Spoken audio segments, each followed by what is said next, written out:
ready to master the waves of medical device product development? Well, wax up your surfboard because you are listening to Inspired by Imua. And here is your medical device product development expert, that Hawaiian-hearted hostess who will help you hang 10, Meghan Alonso.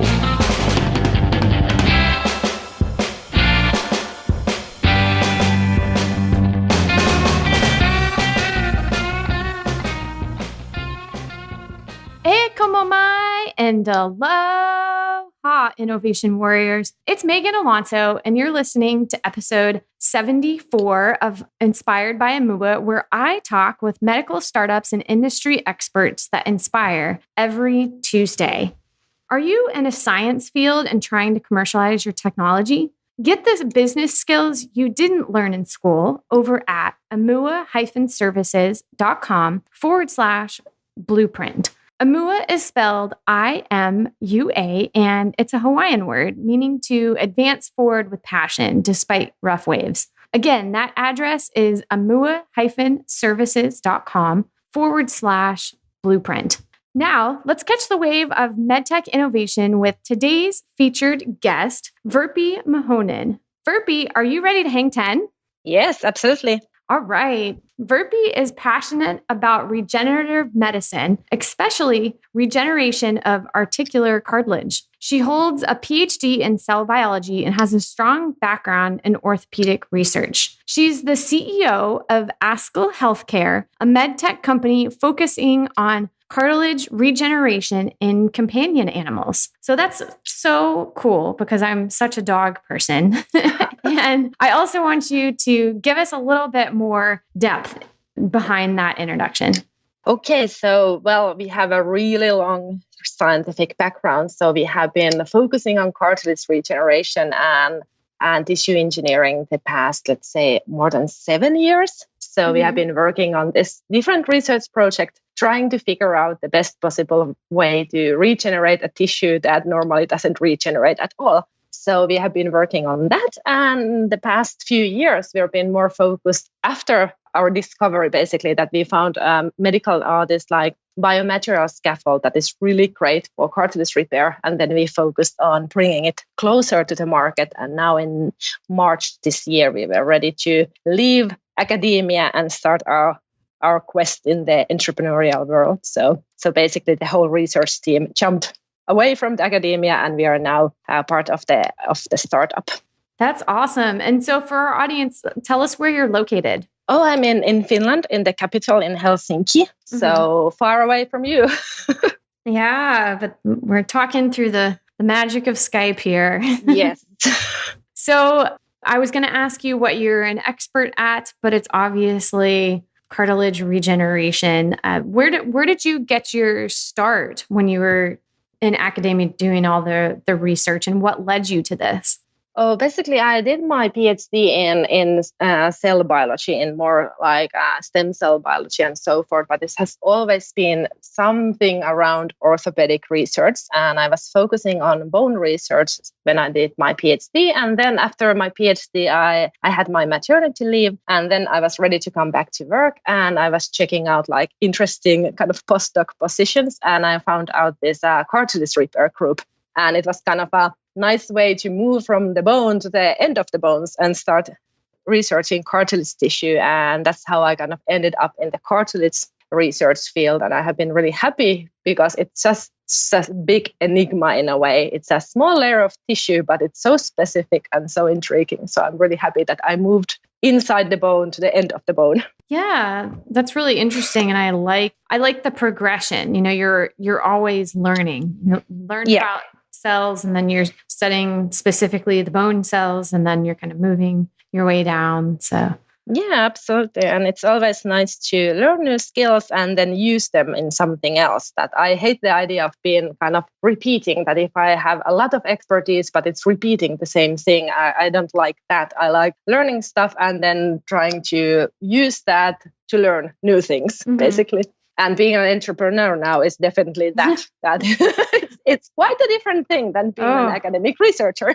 So tell us what Askel Healthcare does and how do you help others? So we concentrate on cartilage problems, and we want to treat those joint problems before they turn into worse, before osteoarthritis and everything like this is happening. So it's really treating the original cause of the problem and not only medicating the symptoms, and really this long-term treatment. And we focus on companion animals, especially dogs and horses at the moment, and hopefully later on also humans. So there's no need of just using it in companion animals, but we can also benefit humans from with this device. Yeah. So despite the obvious right there is that the regulatory pathway is a lot easier with dogs and horses, but is there, I'm really intrigued with the companion animals, and it really just grabs my heart too. But what was the reasoning behind starting with the companion animals?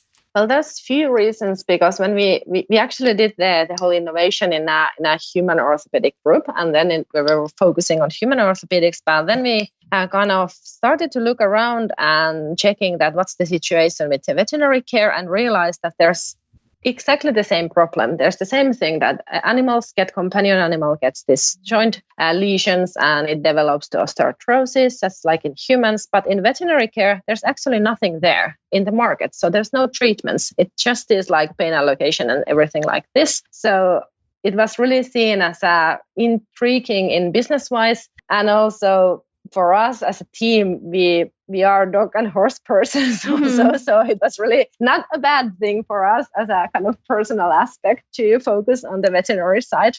And also there's the possibility that when we gain enough good evidence in the veterinary patients, which are actual patients, not like animal experimentation. So we will gain strong data on the use of the device, and then if we start going towards CE marking on FDA approval, we already have then tons of really usable data, and that would hopefully make the route to human use more ethical. So if we don't need to do so much this necessarily animal experimentations, and we can use the patient data, so that would be a nice thing to do, that we could have this more ethical route to human use. Wow, that's something that would be nice.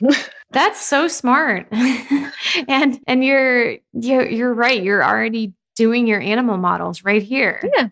So that's great.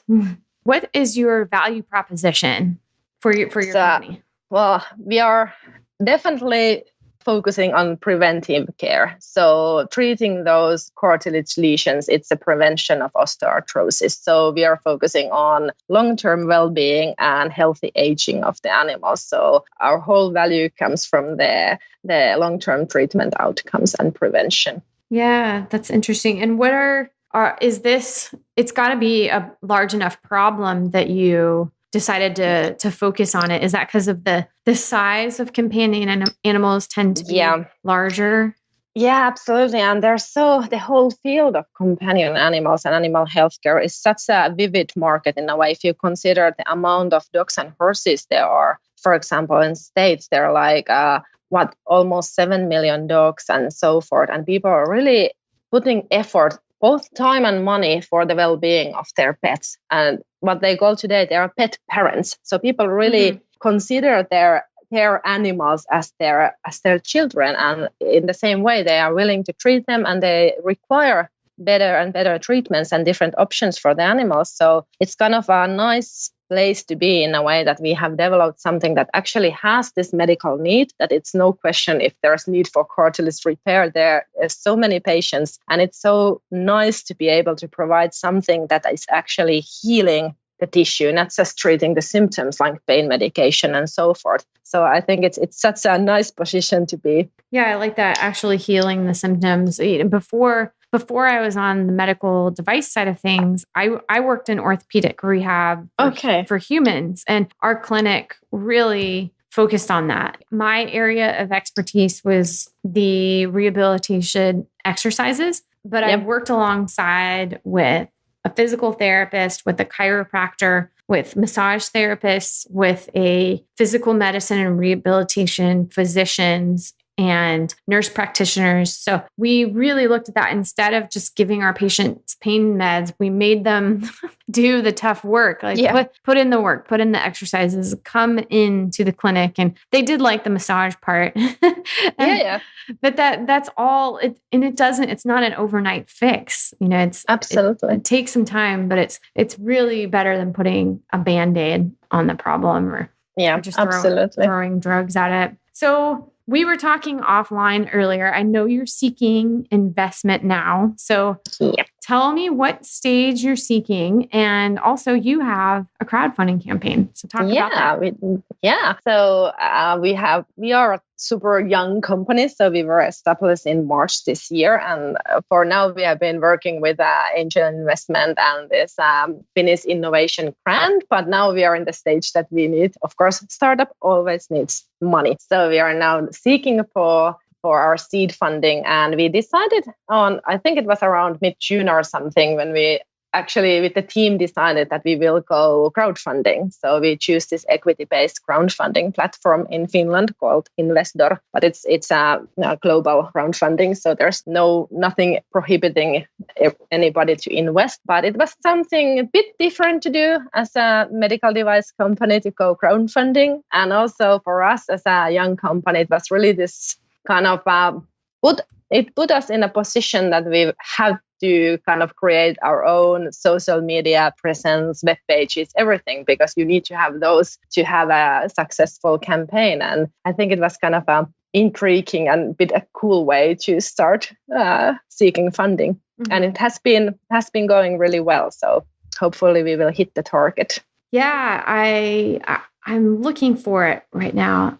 You should find it keystothecrowd.com. There you go. So that's a great resource. You touched on it there's a lot more to crowdfund. Sometimes people think, oh, I'm just going to put this up on the crowdfunding site and people are going to give me money. And as you know, because you said it too, and I know you're living in it, is putting up websites and really working to amplify your message. So it's a lot about marketing and PR and getting a hold of those people in advance. Say, okay, I'm going to personally reach out to 500 contacts and really ask them, say, hey, I need some money. Will you please donate to my crowdfunding campaign? And making sure that happens. And on Kickstarter, and Indiegogo, there's a formula kind of, you can game the system analytically. For those of you listening that are interested in crowdfunding and you want to know the tricks, if you can check out a website called keystothecrowd.com. I actually had Brandon T. Adams on my website or on my podcast. I believe he's episode 3 or 4. So you can 3, 4, or 5. So you can go back and listen to my really early episodes and get some more insight on crowdfunding. Yeah. And as you mentioned, Kickstarter, they have actually really good webinars also. I've been listening to you of them, and they are nice. Yeah, good. So startup life is always hard and you're always hustling for money. So how have you been able to sustain your living when you're pre-revenue?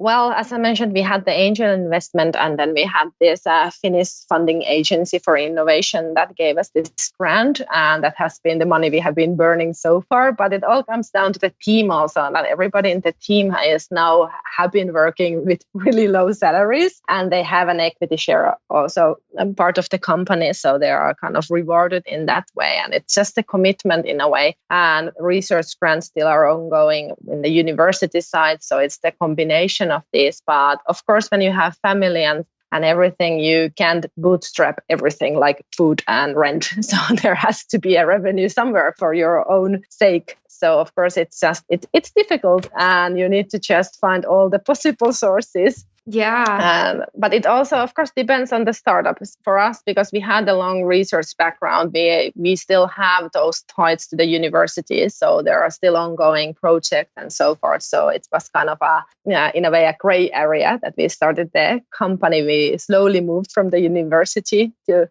the company side. So also the funding has been in both sides in a way. Mm-hmm. But now the crowdfunding is the thing. Uh-huh. you bring up an interesting point because I know a lot of people working off research grants, then when they want to commercialize, it can be troublesome sometimes to spin out that technology from the university. So in your case, does the company own all the intellectual property, or does the university have some of the rights? Or no, we own all of it. So the university isn't a partner in the company. That's great. So did you do anything specific to make it that way?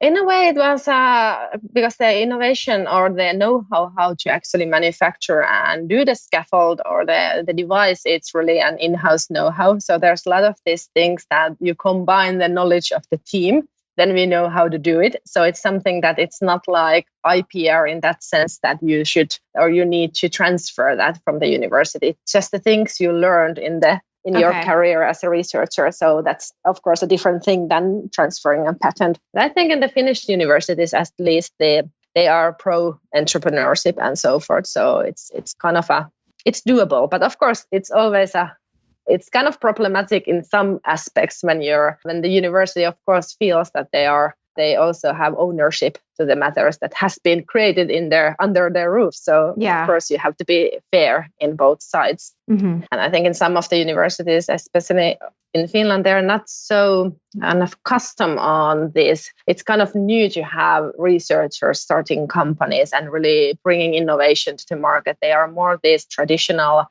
research universities. So I think in both sides, there's a lot of learning also. Yeah, that's good. So what's the biggest rough wave or obstacle that you've overcome so far in your startup?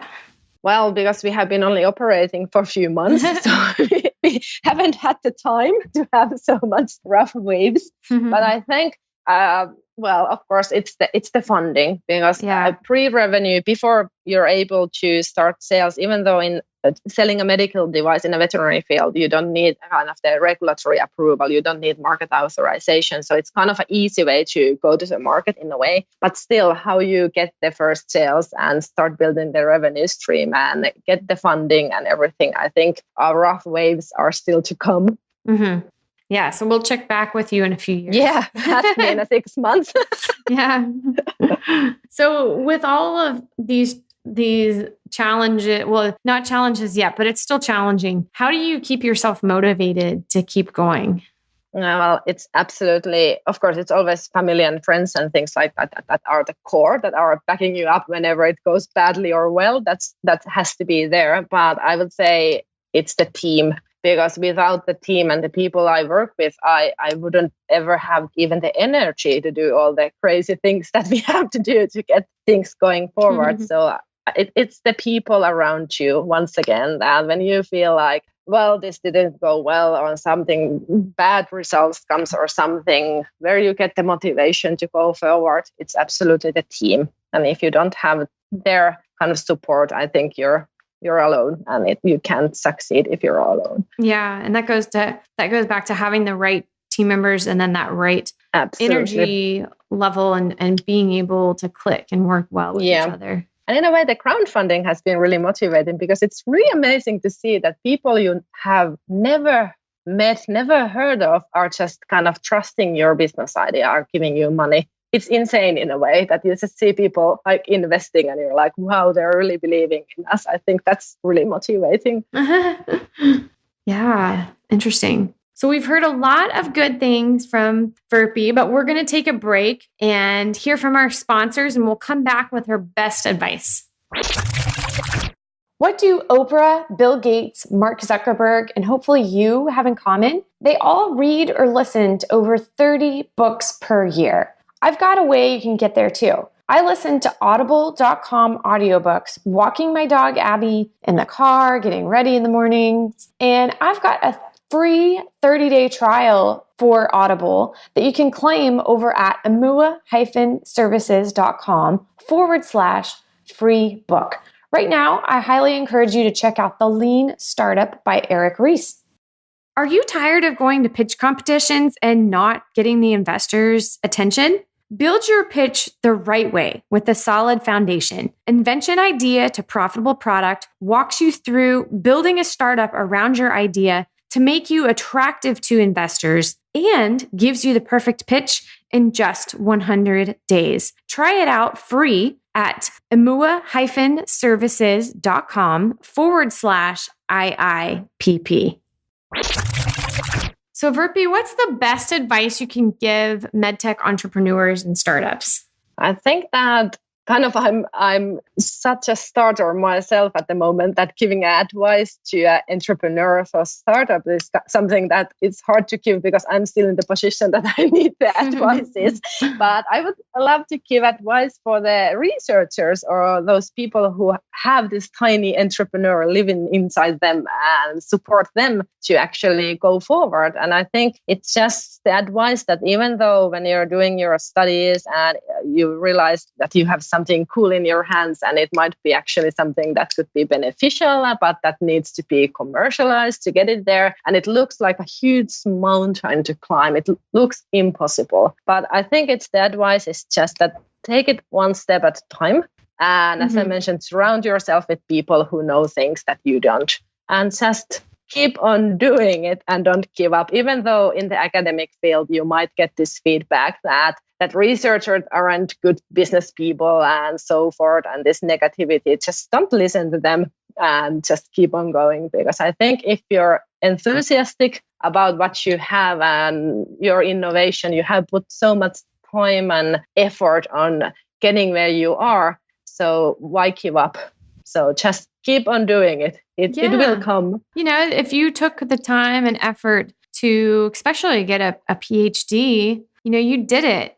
So you can you can easily go do something else. It's just learning a new skill set. Yeah. And if you kind of hit a wall, you will find a ladder or dig under it or something, because as a scientist, you should be good at figuring things out. So I think you just have to trust your skills and your kind of heart, that what do you want to do, and just go for it. I think it's a kind of a cliche, but it's true. I love that. If you find a wall, you will build a ladder or dig under it. Yeah, there's always a way. Yeah, good. All right. So what's your best book that you can recommend and why?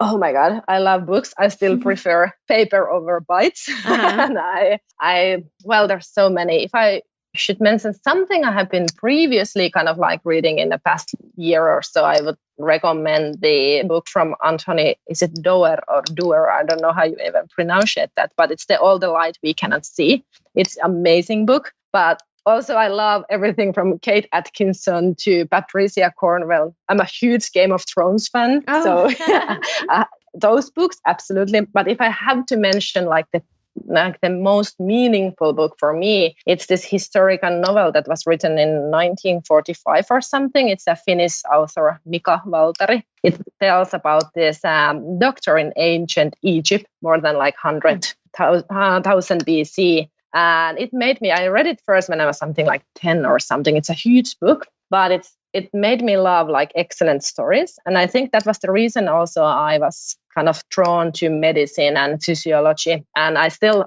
love the book. I have read it like 5 times. So that's something that everybody should read. It's amazing book. What's the title of it again? I think it's I don't know how to pronounce it. It's Sinuhe, so Synuhe. It's the name of the main character, Sinuhe. Synuhe. So, okay. Yeah. And then the first one, the Anthony Doerr book? Yeah. All the Light We Cannot See. It's about Second World War. It's on the eyes from this young French girl and this young German boy. And it tells about, it's an amazing story. It's from an awful kind of time in the history, but when it's kind of thrown in the eyes of the children, this German boy and French girl, it's amazing. I kind of read it like I sat down and started to read it, and I couldn't put it down. All the lives or all the eyes? All the light, like sunlight. Light, all the light. Okay. Yeah. Yes, we cannot see. Okay, so I will link to those in our show notes so you guys have them. Okay, so what's the best way to get in touch with you and your favorite quote? So call, email, Skype, everything works well. Then I would, of course, love to have a chat if somebody has anything to ask or anything. So you can always call me. That's nice. Well, the quote, that's really difficult because I'm awful with this. I love the thing that Louis Pasteur said. I think I actually needed to Google it, how it went correctly. So in the fields of observation, chance favors only the prepared mind. I think it has been kind of shortened to chance favors the prepared mind. I love it because I don't like thinking that it's just by luck, but you create luck in a way. You have to do things, go places, say yes, and show up, and kind of things start to happen. And then it looks outside as a luck, but it's actually careful preparation. So I think Mr. Pasteur kind of nailed it. Yeah, that's great advice. And same thing with, sometimes we see people and we think, well, they were an overnight success, and they're not. It takes a lot of work behind the scenes to get there. Absolutely. Yeah. So you mentioned to call, email, Skype. Yeah. So give us your digits here. Okay. So email, that would be just v.muhonen@askelhealthcare.com. That's my email. And then phone number is +358. Yeah, I think that's the Finnish. And then it's 40-489-3840. Okay. All right. So you've got her information, and direct your questions that way. Absolutely. Thank you so much. It has been lovely talking with you. It's been a good time.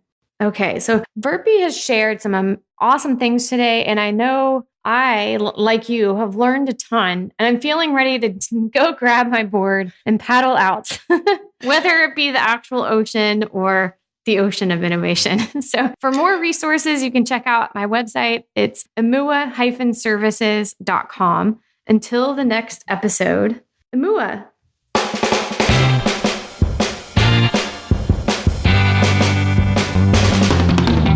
Mahalo for joining us. If you're new to riding the waves of medical device product development, or if you've been in development for a while already, Inspired by Imua is here to surf with you. Want to be a master of the waves? Text HANG10, that's HANGTEN, to 44222. We'll send you the most common wipeouts companies make in product development so you can avoid them and reach master wave status. Again, that's HANG10 to 44222. We publish a new episode every Tuesday, so catch us at inspiredbyimua.com. Imua!